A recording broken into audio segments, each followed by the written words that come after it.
merci beaucoup d'être avec nous pour cette dernière journée de ce fabuleux festival. Et je suis très heureuse de me retrouver à cette table ronde avec des auteurs que je connais pour quelques-uns depuis quelques années déjà. On ne va pas dire depuis quand, sinon on va livrer notre âge. Et d'autres que j'ai le grand plaisir de rencontrer. Et autour d'une thématique que je trouve passionnante, en réalité c'est un sujet de thèse, mais on n'aura pas assez de temps pour l'écrire.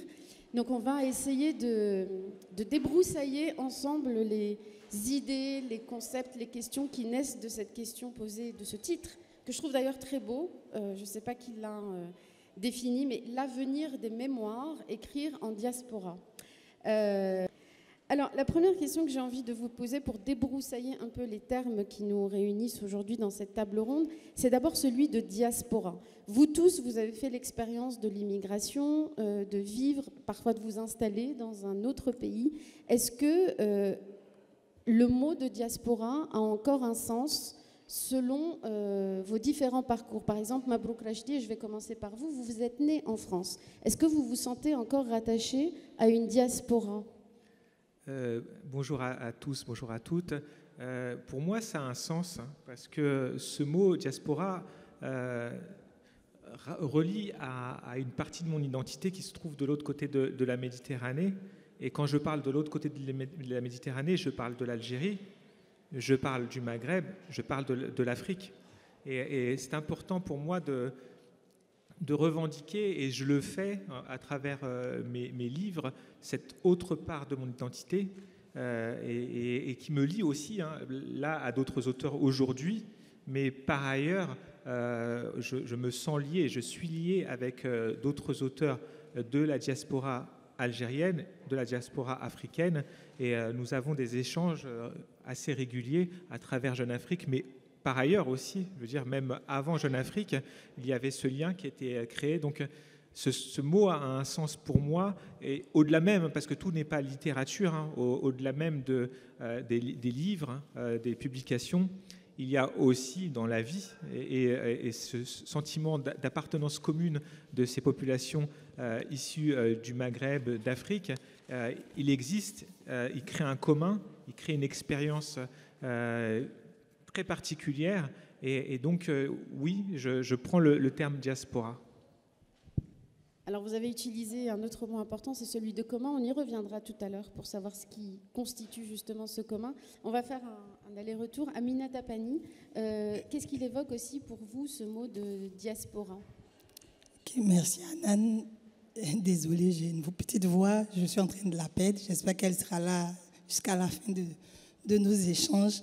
Alors, le mot diaspora, j'avoue que c'est un mot que j'appréhende souvent par plusieurs biais déjà.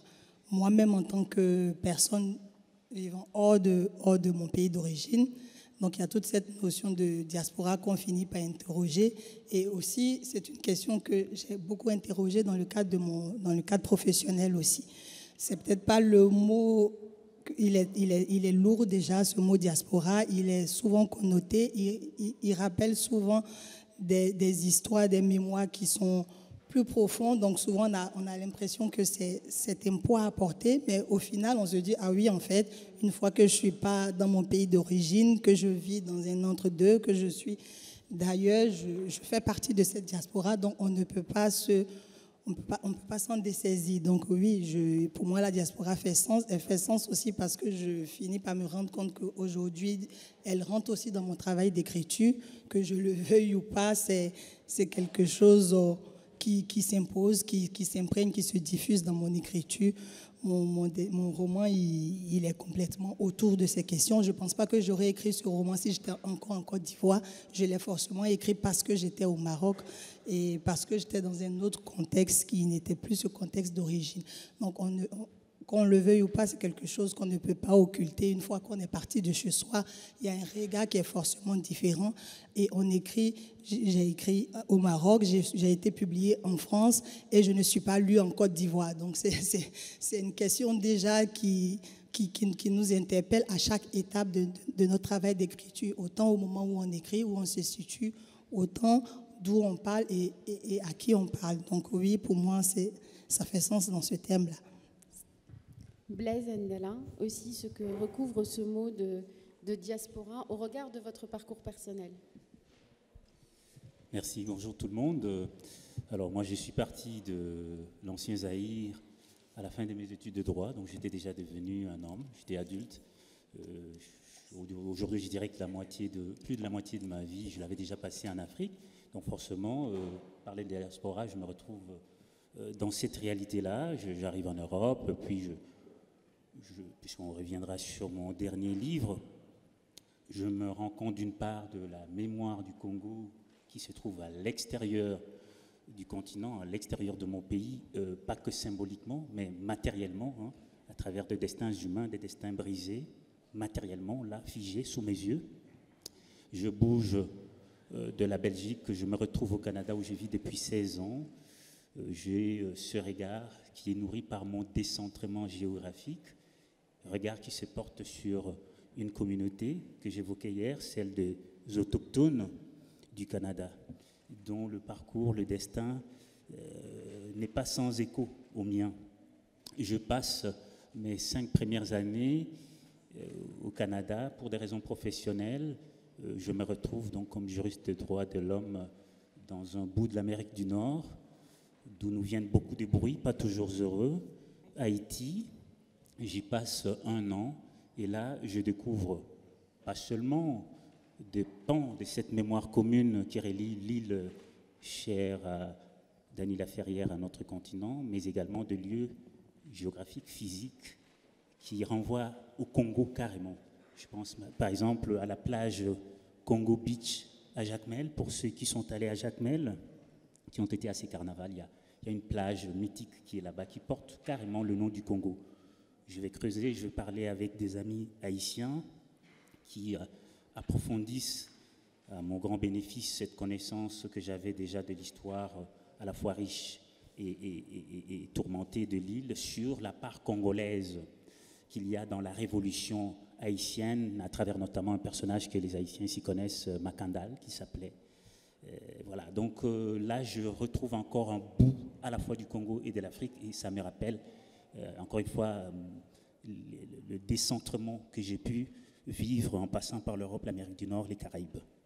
Et ces influences, ces regards, tout ce que la mémoire éponge de l'écrivain va ramasser, absorber à travers ses parcours, d'une manière ou d'une autre, est recraché dans l'œuvre dont nous parlerons en partie aujourd'hui.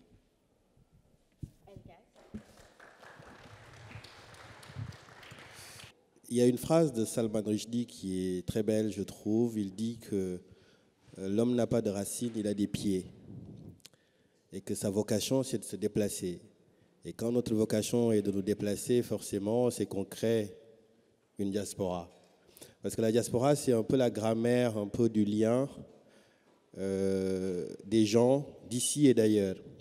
Et moi, j'en ai une conception plutôt utilitaire, dans une perspective qui est purement sociologique. C'est-à-dire, j'ai fait une thèse sur la diaspora sénégalaise à Paris et ses relations de solidarité avec le Sénégal à travers des notions de dette et de don. Qu'est-ce qu'on doit à son pays, si on doit quelque chose à son pays? Qu'est-ce qu'on doit à sa famille? Qu'est-ce qu'on doit à sa maman? Est-ce que les transferts d'argent sont une manière, en quelque sorte, d'essayer de rembourser une dette qui serait symbolique, en quelque sorte? Donc c'est par cette entrée-là que la diaspora est devenue une entité pas immatérielle, mais une entité factuelle qui devenait une matière sociologique importante pour moi. Mais si on regarde l'histoire des diasporas, parce que tous les peuples ont des diasporas, et il y a une monographie qui a été faite par Stéphane Dufoy, qui est un chercheur à l'université de Nanterre, qui avait écrit un petit livre très pratique sur la question de la diaspora, en parlant beaucoup de la diaspora juive. Et quand on connaît les tonalités de l'histoire, on sait quelle a été la particularité de ce parcours-là. Et justement, à travers cette monographie, il en venait à parler de toutes les autres diasporas qui partageaient une certaine forme de conditions, qu'elles soient linguistiques, qu'elles soient communautaires, qu'elles soient littéraires. Ça foisonne en quelque sorte. L'entité de la diaspora est une multitude. Maintenant, ce qui est important, c'est de savoir de cette matière-là et de cet état de fait ce qu'on peut en tirer dans nos discussions ici, une fois le constat posé, parce que la thématique de notre discussion, c'est écrire en diaspora. Mais est-ce que nous n'appartenons pas aussi, d'une certaine manière, aux pays dans lesquels nous vivons? Est-ce que la diaspora, ce n'est pas forcément le destin de tout le monde? C'est que l'identité est toujours, par essence et par définition, multiple. Et on a parlé dans les tables précédentes de centre et de périphérie. Jusqu'à présent, on n'en a pas parlé, donc je pense qu'on va essayer de garder cette hygiène-là. Et c'est important de voir que la notion de diaspora, elle revient en force, notamment en France. Je ne sais pas si vous suivez l'actualité des dernières années. On a essayé de créer un État dans la diaspora, avec une vraie existence. C'était un projet qui a été porté par l'un des anciens dirigeants du CRAN, qui est une association de défense du droit des populations noires en France, Louis-Georges Tin. Et à l'UNESCO, depuis quelques années, il y a la décennie. C'est une manifestation officielle qui a reçu l'assentiment et la promotion de beaucoup d'institutions, qui s'appelle la décennie des afrodescendants. Et l'idée, c'est que la diaspora, à partir de quel corps on le construit? Est-ce que l'unité de mesure, c'est la couleur de peau? Est-ce que c'est la religion? Est-ce que c'est le pays d'origine? Donc nécessairement, le mot diaspora a vocation à être à la fois retravaillé, parce que, comme toujours, il est trop vaste pour signifier quelque chose. Et il a quand même un corpus commun qui nous fait tenir. Et donc je pense que dans la suite des échanges, c'est peut-être voir quelle est la variable d'ajustement, de quelle diaspora on parle, quel est le noyau autour duquel on se retrouve. En tout cas, moi, je me considère à la fois d'ici et d'ailleurs. Ces questions d'identité, je les ai réglées. Je pense qu'on ne peut pas, après avoir vécu 10, 15, 20 ans dans un pays, s'en laver et dire qu'on n'en garde pas une trace. On est toujours aussi de là où on vit. Et je pense que c'est une identité à magnifier aussi.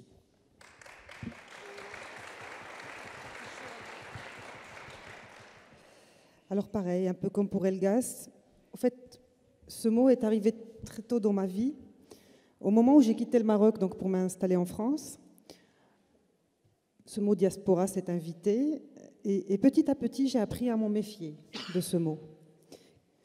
Tout simplement parce que, comme toutes les étiquettes qui nous collent à la peau, ça m'a un peu écorché. Maintenant, ce mot n'a cessé de m'écorcher depuis. Parce que souvent, quand on vous catalogue dans cette catégorie de personnes ou d'écrivains de la diaspora marocaine, c'est comme si vous étiez d'un coup investi d'une mission de représentation. Alors même que lorsque je me suis déplacée pour aller vivre en France, je ne me suis pas encombrée de toutes ces questions. Voilà. J'y suis allée de la façon la plus naturelle qui soit, comme tu le disais si bien.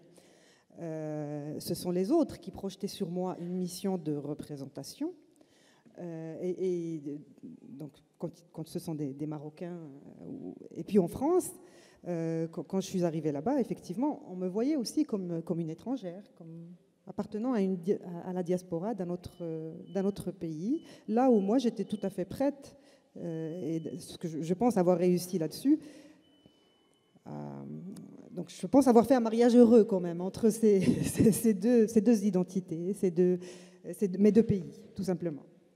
Un lycéen rencontré ici même hier matin m'a dit « Est-ce que vous ne pensez pas avoir perdu de votre marocanité ?»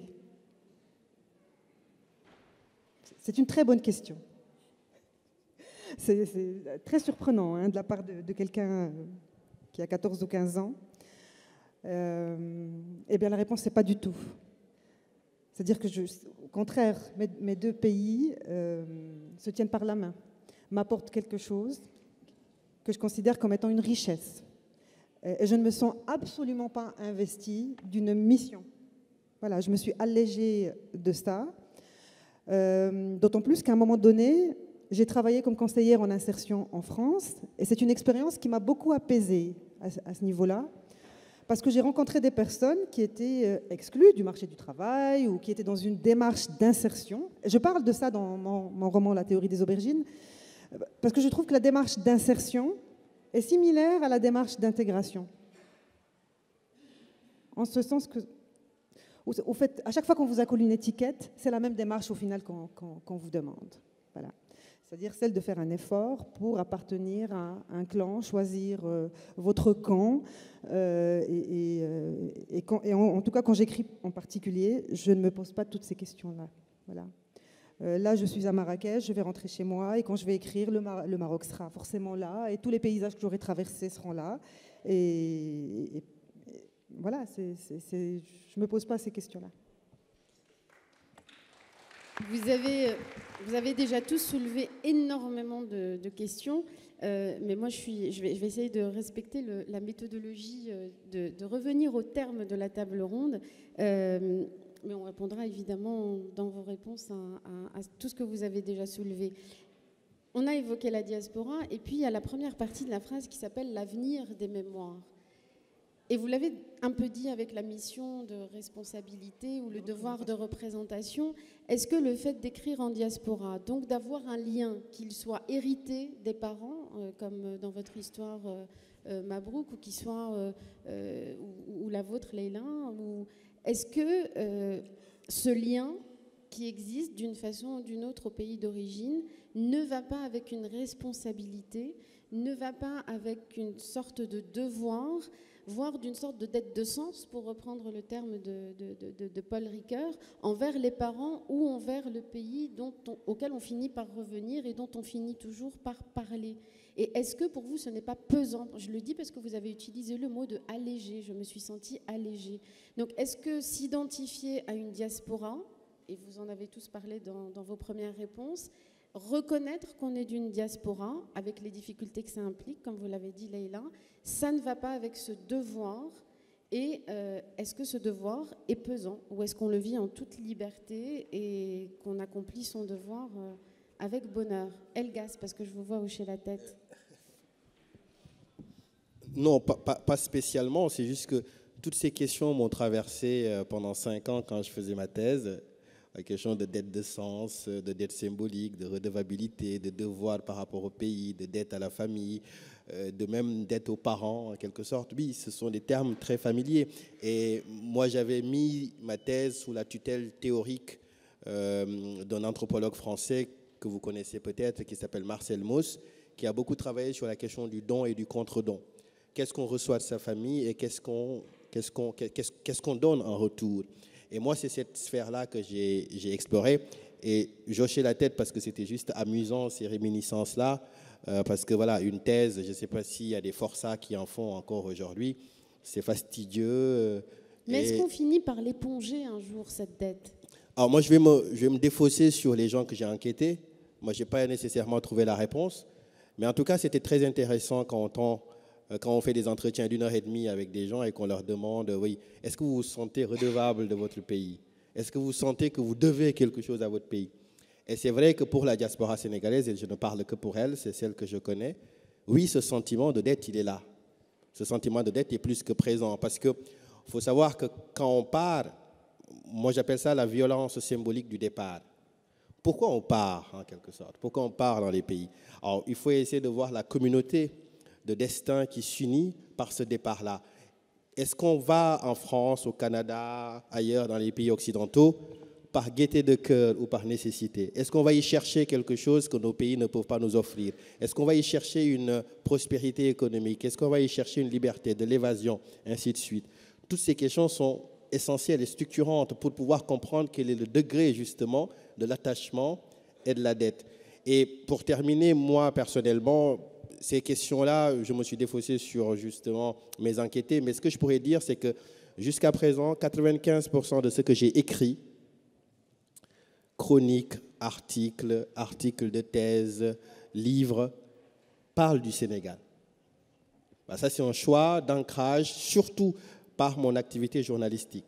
Il m'a semblé important de maintenir le lien avec mon pays pour en connaître justement les figures, pour en connaître la mémoire, parce que je pense que si on flotte trop, on est à la merci de certaines acculturations qui peuvent avoir un caractère très dévitalisant.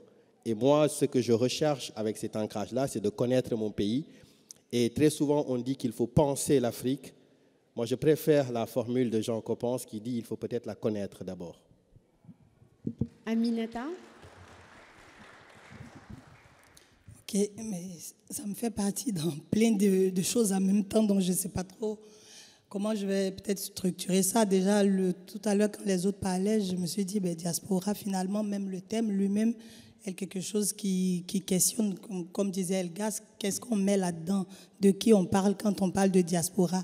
Et c'est peut-être ce que je tentais tout à l'heure de dire, que peut-être à un moment, je me suis posé la question si je faisais partie de cette diaspora-là, parce qu'il y a aussi dans les définitions préconçues, souvent la diaspora est vue aussi comme peut-être nous qui sommes là, cette élite qui parle, qui est vue, cette partie de nos pays qui peut apporter, qui valorise, qui met en avant. Souvent, aujourd'hui, ce mot, il est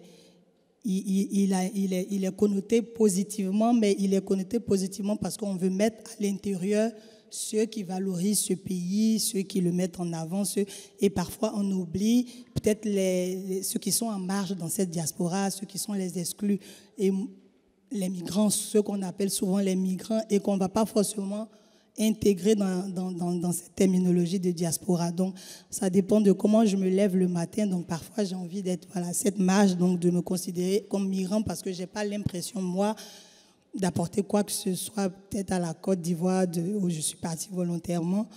Mais voilà, s'interroger nous-mêmes, est-ce que dans ce mot diaspora, on n'est pas dans un truc déjà d'exclusion dans tous ceux qui partent?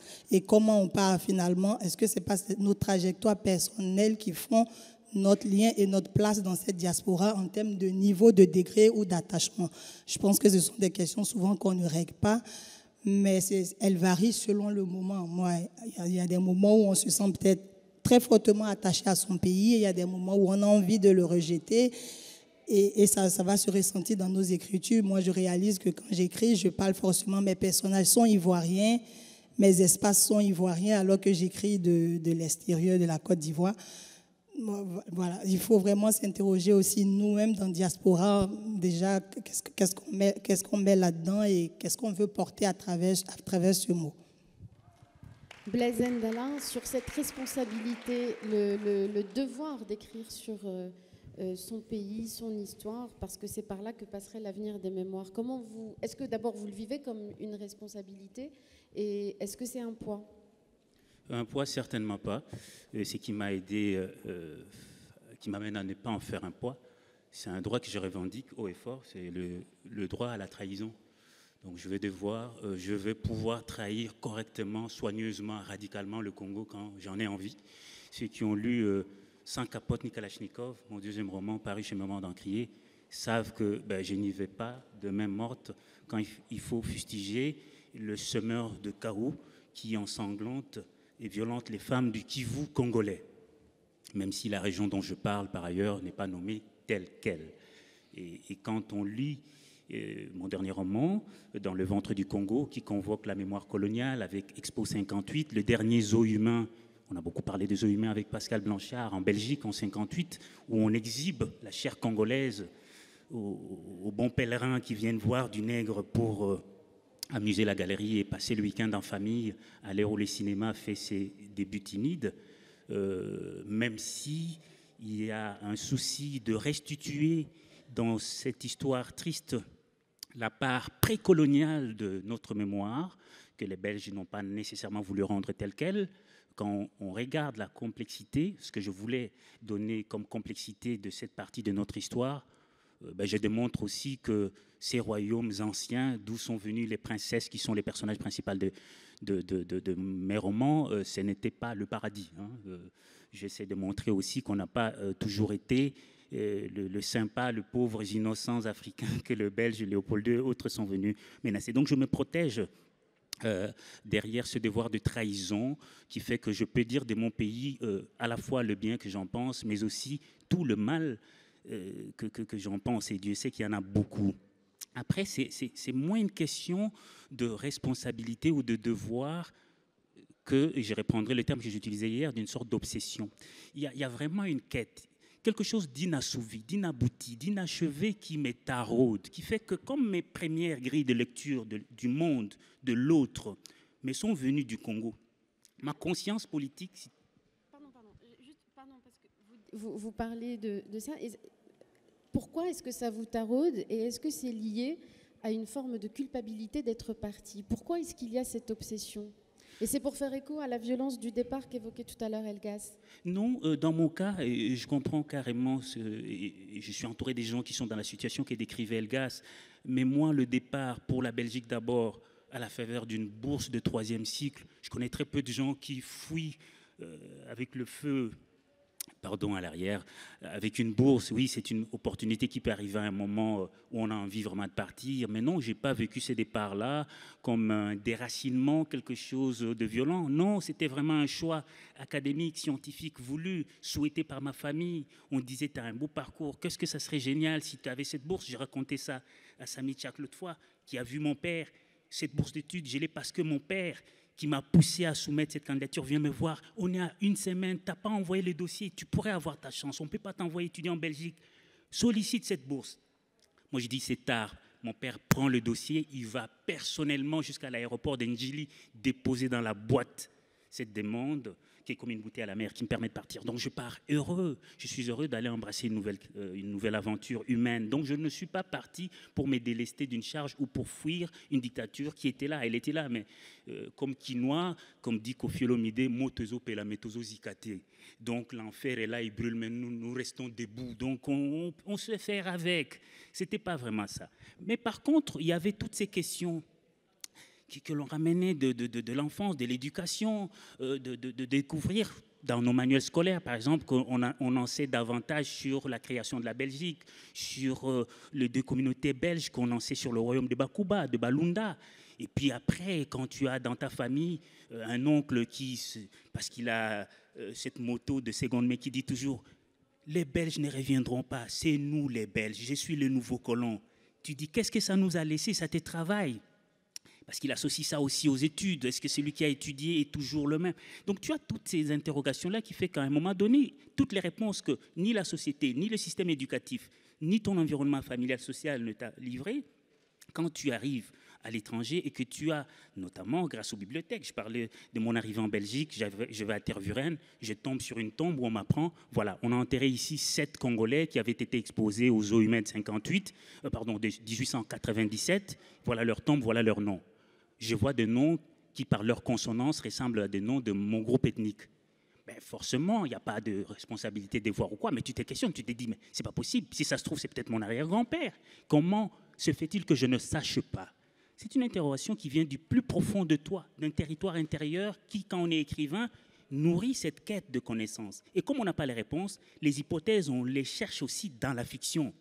Et c'est ce qui va faire que ça va revenir jusqu'au jour où, je termine par cette anecdote, on vous invite à Berlin par l'ambassade du Canada, pas du Congo, pour aller parler de ce bouquin. Vous êtes devant 47 ambassadeurs du réseau des ambassades francophones d'Allemagne, et c'est l'ambassade du Congo qui prend la parole à la fin pour dire, écoutez, sur ces questions de mémoire, je pensais que nous, diplomates, étions le mieux placés pour défendre ces causes-là. M. Ndala vient de nous démontrer que nous pourrions ne rien faire, les écrivains connaissent ou ont 90% de la réponse à ce qu'il faille faire. Pas des responsabilités, pas des devoirs, mais un tel adoubement, pour moi, c'est une manière de rendre à la patrie peut-être ce qu'elle n'a pas pu conserver ou ce qu'elle n'a pas pu aller chercher elle-même par les moyens institutionnels dont il dispose. Mais comme c'est le Congo, quand l'ambassadeur me dit demain, quelqu'un de l'ambassade viendra te chercher, c'est une insulte, là il est dit à Lingala, que ce soit les Canadiens qui t'amènent ici, il faut que tu viennes à l'ambassade. C'était le 21 octobre au soir. J'attends le chauffeur.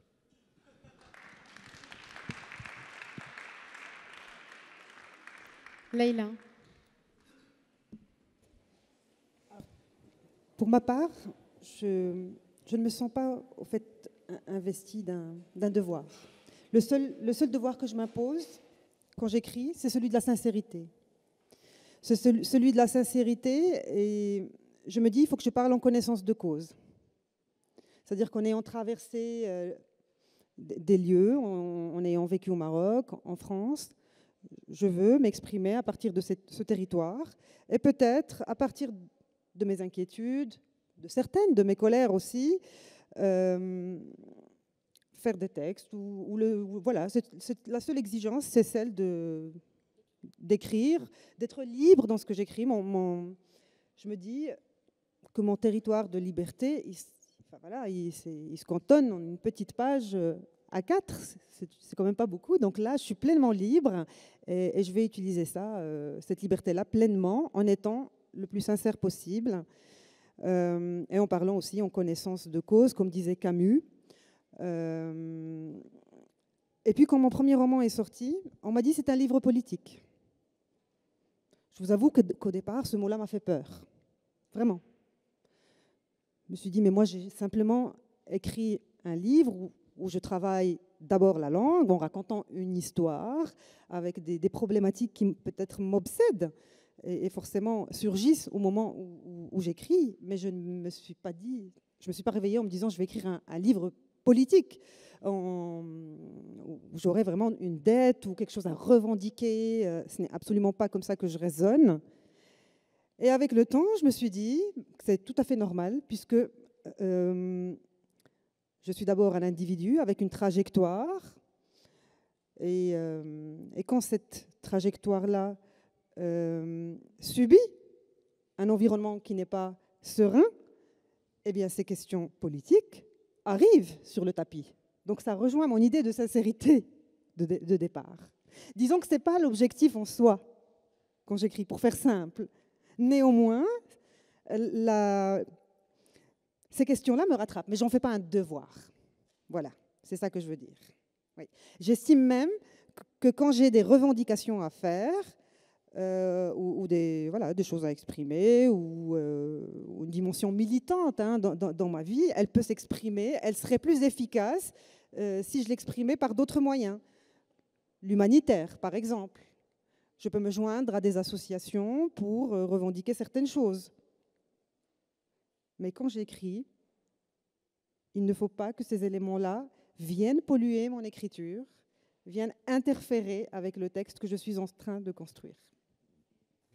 Mabrouk Rachdi, même question, et je voulais en ajouter une parce que le temps passe et donc il faut qu'on soit efficace. La question, puisqu'on parle beaucoup de paroles et d'écriture, la question du silence aussi. Vous, dans votre livre « Tous les mots qu'on ne s'est pas dit », vous parlez, c'est à l'occasion de la célébration de l'anniversaire d'une maman, une famille se retrouve, il y a des péripéties, et puis la parole se libère. Donc est-ce que aussi, quand on est enfant d'immigrés comme vous, selon la formule consacrée, il y a ce silence, et du coup, est-ce que l'écriture, quand on est en diaspora, elle ne vient pas aussi combler ce silence? Est-ce que c'est ce que vous ressentez? Alors, je vais répondre un peu aussi à la question précédente. Moi, j'aime bien, je préfère en fait l'expression de Ricoeur, travail sur la mémoire plutôt que devoir de mémoire. C'est-à-dire que je ne me sens pas investi d'un devoir supporté et obligé de raconter un héritage. D'ailleurs, j'ai publié mon 9e roman, mais auparavant, mes premiers livres ne parlaient pas en fait de mémoire. C'est avec le temps que ça m'a rattrapé, avec l'âge que ça m'a rattrapé. Et donc, avec mes préoccupations ont changé, donc j'ai aussi, mon environnement a changé. Mes parents, mon père est mort, ma mère vieillit, sa parole se libère aussi parce que des choses qu'elle ne disait pas, elle les dit. Et donc, c'est venu dans ma vie. Quand j'étais plus jeune, c'était plus loin. Maintenant, cette parole qui va probablement en fait disparaître un jour ou l'autre, forcément, de toute façon, je la porte. Après, je ne la porte pas comme une obligation, mais comme un choix. Et ça traverse un moment. Je ne vais pas écrire que sur ça dans ma vie. Et donc, je ne me sens pas... Et vraiment un écueil par rapport à ça. Et je le dis, je donne des ateliers d'écriture, et de faire de ces personnages des symboles, désincarnés, et qui n'ont aucune faille. Ils ont toujours raison parce que ce sont des victimes. Moi, ça ne m'intéresse pas et je raconte des humains. Des humains, et quand il y a un petit jeu d'écriture parmi les jeux d'écriture que j'aime bien donner, c'est écrivez un personnage qui défend une cause qui vous paraît noble, juste en tout cas, et il y a un défaut, ou un énorme défaut, une énorme faille, et cette personne-là, malgré tout, en fait, œuvre pour ce qu'elle considère comme bien, mais elle peut être aussi imbuvable. Et Et dans le problème, la question de la représentation, la perfection de la représentation, j'écris pour un peuple qui n'a pas la voix au chapitre, etc. Et donc je dois créer des hommes parfaits ou des femmes parfaites. J'ai l'exemple de Toni Morrison, l'immense Toni Morrison, qui a eu le prix Nobel de littérature. On lui avait reproché, pour son premier roman, L'œil le plus bleu, d'avoir parlé d'inceste. Et des gens dans sa communauté afro-américaine, il y a si peu d'afro-américains qui écrivent, et toi tu nous parles d'inceste, hein. Qu'est-ce que tu vas nous donner comme image? Elle a répondu, mais j'ôterais l'humanité de mes personnages, donc je les extirperais de l'humanité si je les présentais comme des êtres parfaits. Et ça existe, ça traverse le monde, l'univers, tous les êtres humains, et en particulier ma communauté. Donc je ne veux pas les extirper de l'expérience commune et en faire des êtres parfaits. Et donc ça rejoint vraiment ma conception des choses. J'ai envie. C'est pour ça que dans mon roman Tous les mots qu'on ne s'est pas dit, ce n'est pas. Beaucoup de personnes pensent que c'est autobiographique.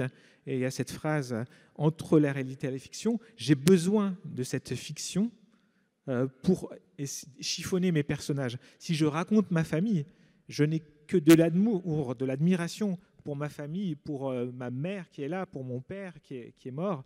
Voilà, je ne ferai pas pour moi quelque chose d'intéressant, un acte littéraire. Non, j'ai besoin de chiffonner mes personnages.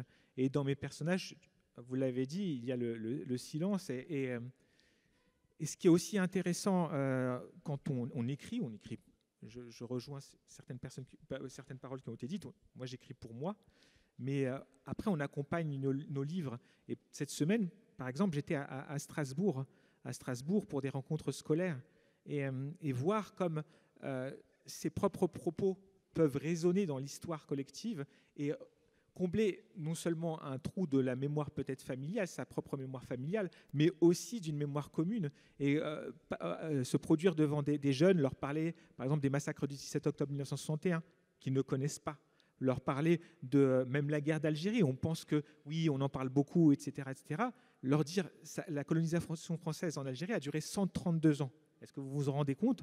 Ben non, en fait, ils ne s'en rendent pas compte. Et donc, rappeler ce qui, à partir peut-être d'un certain âge, ou quand on parle à des publics très concernés, ce qui paraît complètement acquis, on se dit, voilà, mais non, en fait, répéter et mettre en situation et faire vivre des situations à des personnages qui peuvent même ressembler. C'est pour ça aussi que j'écris pour la jeunesse, j'écris aussi pour la jeunesse, parce que les plongées des jeunes qui peuvent ressembler à ces personnes dans des situations qu'ils pourraient vivre ou qu'ils auraient pu vivre, pour moi, ça renforce en fait la possibilité d'identification et peut-être l'éveil de la conscience citoyenne, même si ce n'est pas le but final, même si je veux raconter, mais je veux aussi dire sur la société dans laquelle je vis. Alors, à vous écouter les uns et les autres, j'ai le sentiment, en tout cas c'est ce que je ressens, que vous êtes à la fois à des degrés divers, les uns et les autres, à la fois des sentinelles vigilantes contre l'oubli, qui est pour le coup l'opposé de la mémoire. Dans votre cas, Blaise Ndala, en découvrant ces tombes, vous vous posez tout à coup des questions sur cette histoire et vous allez chercher, vous allez creuser pour l'extirper de l'oubli finalement et l'offrir en partage. Donc vous êtes à la fois dans cette posture de sentinelle et donc de vigilance et en même temps de passeur, de transmission. Et du coup, il y a 3 mots moi, qui me viennent à l'esprit sur lesquels je voudrais vous interroger en tant qu'écrivain. Quand vous vous mettez dans l'acte d'écriture, vous êtes à la fois dans la question donc de la transmission, de la réparation, ou en tout cas, est-ce que vous vous sentez là-dedans? Parce que là, je vous partage ce que moi je ressens en vous écoutant, mais est-ce que vous vous sentez là-dedans, dans la transmission, dans la réparation de choses du passé qui n'ont peut-être pas assez été dites, pas assez expliquées, pas assez partagées, et aussi dans l'acte de création, parce que finalement, votre vocation qui est au cœur de vos tripes, c'est de créer. Donc, quelle est la part de ces 3 mots, transmission, réparation, création, dans votre acte de création littéraire? Aminata? Je me lance. Transmission, réparation, création. Alors, je commence par... J'ai envie de dire... Déjà, ça me fait penser, quand je commençais à écrire le roman Impossible de rester, C'est une histoire qui raconte l'histoire d'une jeune Ivoirienne qui arrive au Maroc, qui se pose des questions d'identité par rapport à sa couleur, par rapport à sa classe sociale au Maroc, par rapport au regard de la société d'accueil. Donc, ce sont des questions que j'avais traitées. Il n'y avait rien d'imaginaire là-dedans. C'est des questions que j'ai abordées dans le cadre de mon travail. Et à un moment, je me suis retrouvée face à une urgence qui avait quelque chose à dire de ces histoires, mais autrement qu'à travers des rapports, autrement à travers un certain plaidoyer qu'on faisait avec certains amis. Et j'étais convaincue que l'écriture remplit souvent quelque chose qu'on ne peut pas faire autrement que par l'écriture. Je me suis dit, ces histoires, dans des rapports techniques, académiques, ils ne valent que des illustrations. Ça reste des récits. Et donc, il y a cette fonction-là, quand on écrit, de se dire, ce sujet, cette idée, je ne pourrais l'apporter que par l'écriture et pas autrement. Donc, il y a déjà donc cette idée de se dire, je veux l'apporter comme ça pour transmettre, pour raconter cette histoire. Ça fait le lien aussi avec le fait de la question de la diaspora. On écrit souvent des histoires où peut-être d'autres ne pourraient pas raconter parce que ce sont des moments précis qu'on vit au quotidien dans notre vie. Donc, il y a cet espace d'écriture qui fait que forcément on transmet des choses qu'on ne voit que de cette position en étant de quelque part et en vivant quelque part et en étant installé ailleurs. Donc, il y a cette notion de transmission. Je dis toujours que on écrit, le panel avant le disait souvent parce qu'on n'a pas le choix. Moi, je dis j'écris parce que ça règle mes questions de troubles à la communication. C'est mon seul moyen d'expression. Donc, c'est vraiment le moyen par lequel je peux transmettre. Et cette histoire particulièrement, je me disais qu'elle ne pouvait être transmise que comme ça. Donc, il y a forcément cela, même si ça ne vous prend pas au moment d'écrire, mais il y a forcément cette idée derrière la tête qu'on n'écrit pas que pour soi, on écrit aussi pour que ça reste. Et je me suis dit, cette histoire particulière que je raconte sur les migrants subsahariens au Maroc est une histoire qui va vite être du passé, ça va être moins contemporain, mais il faudrait qu'on sache que ça a existé, que des personnes ont eu ces récits durs, que ces personnes ont vécu ces choses. Donc, elle avait lieu d'être présente dans l'imaginaire, dans les récits que nous racontons. Donc, de réparation, peut-être moi, je vois l'écriture plus de réparation pour moi-même d'abord, avant tout. Donc, c'est très personnel, c'est un moyen pour moi d'être avec l'autre. Et de création, j'aime dire justement, je ne suis pas beaucoup à l'aise dans cette table ronde parce que je me dis que je suis avant tout une artiste. Pour moi, écrire, c'est comme de la couture, c'est filer, c'est tisser. On finit, comme Leila le disait, on finit par nous porter des messages politiques, mais tant mieux. Mais souvent, on est vraiment, moi, quand j'écris, je suis plus dans une posture d'artiste que d'écrivain engagé, politique, académicien, voilà. Donc, je me décris plus dans ce sens, dans un acte de production créative. Donc, du coup, les trois mots, pour moi, ils sont complètement légitimes et ce sont des mots qui sont inhérents au travail d'écriture. C'est aussi, pour conclure là-dessus, c'est aussi dans l'intention souvent de répondre à des silences. Par exemple, ce dernier livre, quand je me disais, c'est un livre, peut-être que quelqu'un d'autre l'aurait écrit, mais c'est aussi pour répondre à certains silences sur des sujets qui sont mis en lumière de cette façon, qui peuvent passer aussi que par cette façon fictionnelle, par l'œuvre littéraire. Et donc, voilà, je m'arrête là. Je vais m'étaler.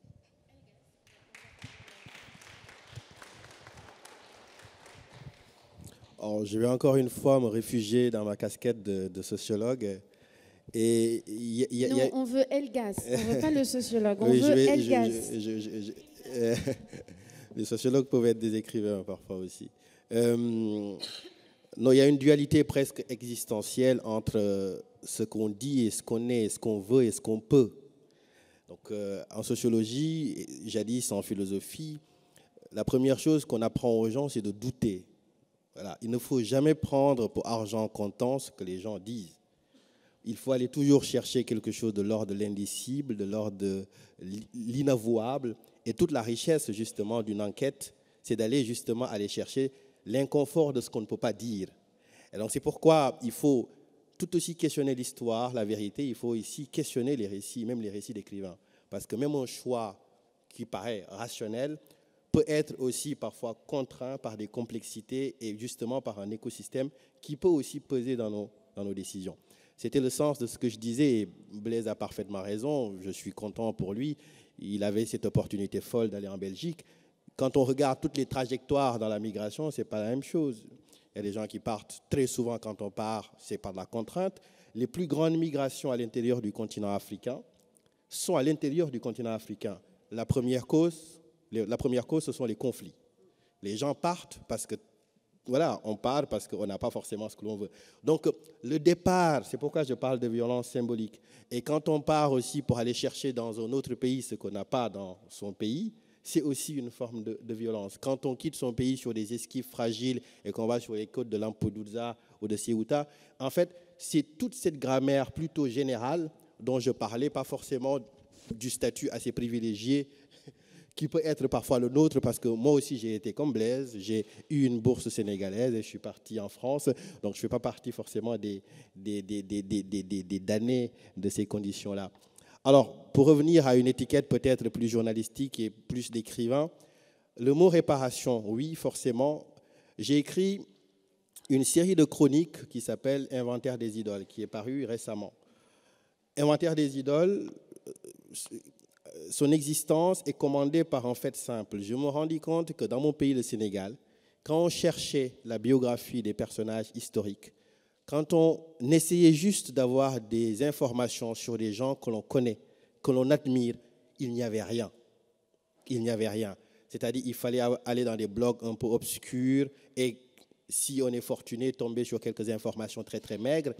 Et je me suis dit qu'il y a peut-être là le moyen de réparer parfois, en tout cas de contribuer très modestement à essayer d'avoir une trace biographique.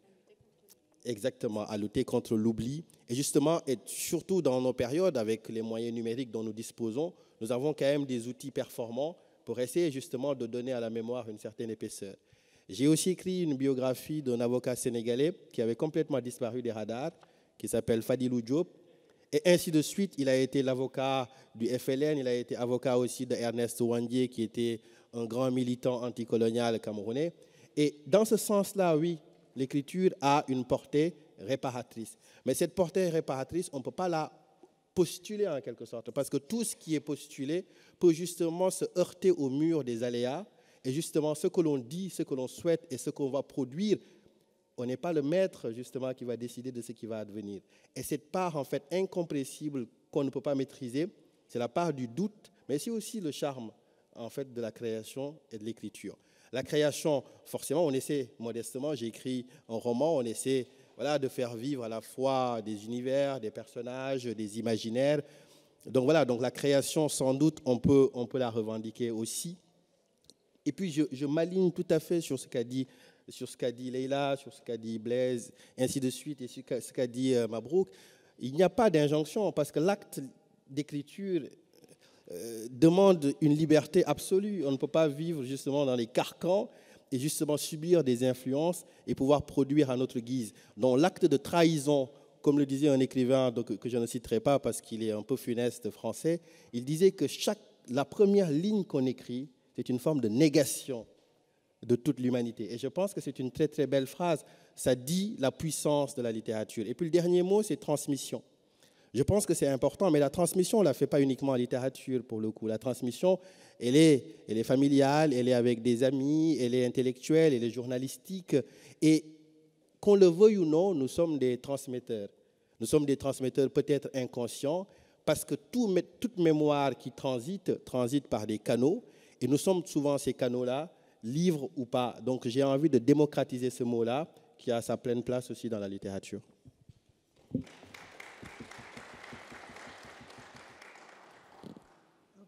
Je vais d'abord parler de réparation. Vous parliez tout à l'heure de silence. J'ai été très attentive à ce qu'a dit Mabrouk. Et je pense que les histoires ne sont pas les mêmes en fonction aussi du territoire d'où l'on vient. Il se trouve que la domination, enfin, si on parle de domination coloniale par exemple, je ne me sens pas vraiment, si je veux être sincère, porteuse d'une Je n'ai pas vraiment vécu ça dans ma chair, peut-être parce que je suis née bien après l'indépendance du Maroc, donc je n'ai pas souffert de ça, absolument pas. Et donc je ne peux pas utiliser cette domination-là, absolument pas. Par contre, les dominations sont nombreuses. Il faut aussi considérer les dominations liées au genre, porter en réalité un regard intersectionnel sur la question des dominations. Il y a aussi les dominations sociales, qui sont les plus fortes parce qu'elles touchent directement l'individu dans ce qu'il est, dans son quotidien. Et donc forcément la réparation est peut-être un peu là quand j'écris, parce que il y a eu des dominations, mais elles ne relevaient pas que de l'aspect purement historique, mais aussi voilà, des dominations sociales, des dominations de genre et autres. Transmission, voilà, pour la transmission. Donc justement, la réparation m'amène à la transmission. Et justement, parce qu'il y a ces dominations-là qui creusent toujours des failles en nous, eh bien, j'écris quand même avec une idée presque de dernier recours. Je me dis, mais c'est mon dernier recours, puisque je ne peux réparer certaines choses. L'écriture est quand même là, et c'est un outil puissant de ce point de vue-là. Reste le dernier aspect, donc c'est la créativité. Et en même temps donc, que je vais faire cette transmission en mettant à nu quand même mes failles, parce que c'est à partir de là que j'écris, j'ai un rapport aussi quand même obsessionnel à la langue. Il faut que j'adapte ma musique, c'est presque une musique en fait. Voilà. Il faut que j'accorde mon instrument à l'émotion que j'ai envie de véhiculer. Et c'est là qu'arrive ce qu'a dit Aminata, le travail artistique. Et c'est d'abord pour ça que j'écris. Sinon, je peux revendiquer tout ça ailleurs.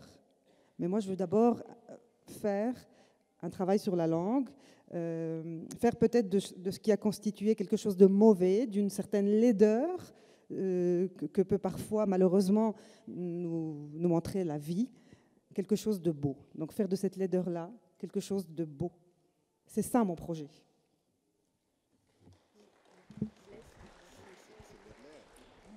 Je m'attache en adhérant à pratiquement tout ce qui a été dit par ceux qui m'ont précédé. La question de la transmission en particulier, que je trouve pour moi en fait consubstantielle à l'écriture. Hein. Je pense qu'en d'autres mots, Elgas l'a dit, toute littérature finalement essaie de capter et de mettre à l'échelle du temps le vécu, les expériences de la condition humaine d'un peuple donné, d'une société donnée à un moment. Tu veux savoir ce qu'était la France de la Troisième République, ou je ne sais pas, de la Quatrième, tu vas lire le Zola et consorts, des Maupassant, tu trouveras ce que c'était cette société. De ce point de vue, je pense que oui, ce que je fais, ce que je laisse comme trace scripturale à travers la fiction, à travers le roman, dira, si j'ai un peu de chance dans 50 ans, rêvons, ce qu'aura peut-être été la manière dont de jeunes comme moi venus du Congo ont pu affronter la question de l'oubli, la question du non-enseignement d'une partie de leur histoire, une fois qu'ils étaient arrivés dans une société où ils avaient plus d'outils, où il y avait des témoignages vivants, des lieux, des symboles, des boulevards, des édifices, des statues de Léopold II qui leur disaient une partie de ce qu'ils étaient et une partie de la manière dont ils étaient vus et une partie de la manière dont ils étaient racontés. Mais de manière encore plus personnelle, là où on se rend compte que cette transmission peut rejoindre des destins vraiment singuliers, individuels, je vais m'arrêter à l'anecdote, en fait un témoignage que j'ai connu dans la ville québécoise de Rimouski, où je suis allé présenter, donc j'irai dans le ventre du Congo il y a quelques mois. J'arrive, je parle de cette histoire de cette princesse Kuba qui disparaît à Expo 58, qui avait été exposée et dont la nièce revient dans les années 2000, à l'amener où je venais moi-même étudier en Louvain-la-Neuve et qui cherche à connaître la vérité. Et je raconte tout ce qui est dans le roman. Et là, à la toute fin, alors que les Québécoises ont posé toute une série de questions, c'est pas possible, on n'a pas pu faire ça, pas au XXe siècle quand même. Et à la toute fin, vers le fond de la salle, il y a un monsieur d'un certain âge qui lève la main. Et il s'élève, il est très ému. Certains le connaissent parce qu'il donne des cours d'une certaine littérature orale qu'on appelle les Kassala. Hein, le professeur Kabuga, voilà, Jean Kabuta. Je peux le nommer, je lui ai demandé si je pouvais partager son témoignage. Il dit, mais Blaise, ce que tu viens de faire, c'est de raconter l'histoire que je n'ai jamais racontée à mes petits-enfants qui sont nés en Belgique. Je n'ai jamais trouvé les mots, je n'ai jamais trouvé la distance nécessaire pour leur dire que oui, en 1958, au parc du Heysel, je faisais partie des enfants qui étaient exposés dans ce zoo humain. J'avais 9 ans, je faisais partie de la chorale qu'on appelait les petits troubadours du roi Baudouin, et j'étais là. J'étais jeune, mais je sentais qu'il y a quelque chose qui clochait, que je ne devais pas être là. Et puis finalement, j'ai demandé à mes parents, qu'est-ce que c'était, dans quelles conditions nous amener, c'était un tabou. Ah, tu comprendras quand tu grandiras. Et puis ils sont décédés, on n'en a jamais parlé. Moi-même, je n'ai jamais su comment les dire à mes enfants. Oui, de ce point de vue, pour dire que des histoires comme celle-ci, qui arrivent d'une manière indirecte, oui, compensent les non-dits, les silences de l'histoire, en tout cas l'histoire principalement racontée par le lion. Donc quand le chasseur, à son tour, pour reprendre une formule que l'on connaît bien, tente de combler ces trous, ça rejoint par la création le besoin donc de transmettre. Et pour ces gens-là, c'est une manière de réparer aussi ces silences qui a distendu les liens affectifs ou émotionnels qui auraient permis à ces enfants de comprendre qui est ce grand-père taiseux qui ne nous dit pas tout et qui ne répond pas toujours aux questions qu'on lui pose.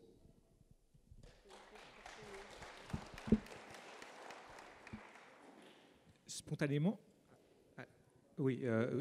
j'aurais pensé à l'ordre création, transmission et éventuellement réparation. Et en réfléchissant, je me suis dit, l'acte fondateur peut-être et de la réparation, mais d'un point de vue intime, c'est que mes parents ne savaient pas lire, pas écrire en fait, et qu'ils nous ont mis énormément de pression pour ça en fait, pour maîtriser la langue. Et finalement, au tout départ de mon histoire personnelle vis-à-vis de l'écriture, il y a peut-être cette réparation-là, familiale.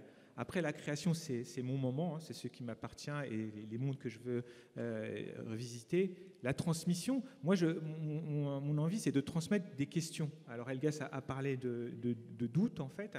Et voilà, moi, je veux questionner les gens. Je ne veux pas asséner forcément mes vérités. Et les plus belles réactions que j'ai, c'est quand des gens me disent « Oui, ça a ouvert mon spectre, mon champ des questions, mon horizon, etc., etc. » Puis on revient éventuellement à la réparation. C'est dans la réaction des autres. Et là aussi, c'est la magie du livre. Parfois, il est arrivé que des personnes, des lecteurs, des lectrices me disent « Je me suis un peu réparé en lisant votre livre parce que ça parle de quelque chose que j'ai vécu ou que des gens dans mon entourage ont vécu et que je pense un peu mieux appréhender. Alors, je ne les comprends pas forcément mieux, mais je me pose des questions différemment. » Donc, la question, voilà, les questions que je pose, et donc on parle de réparation, création, transmission et éventuellement la réparation. Et la réparation ne concerne pas, alors pour faire une boucle,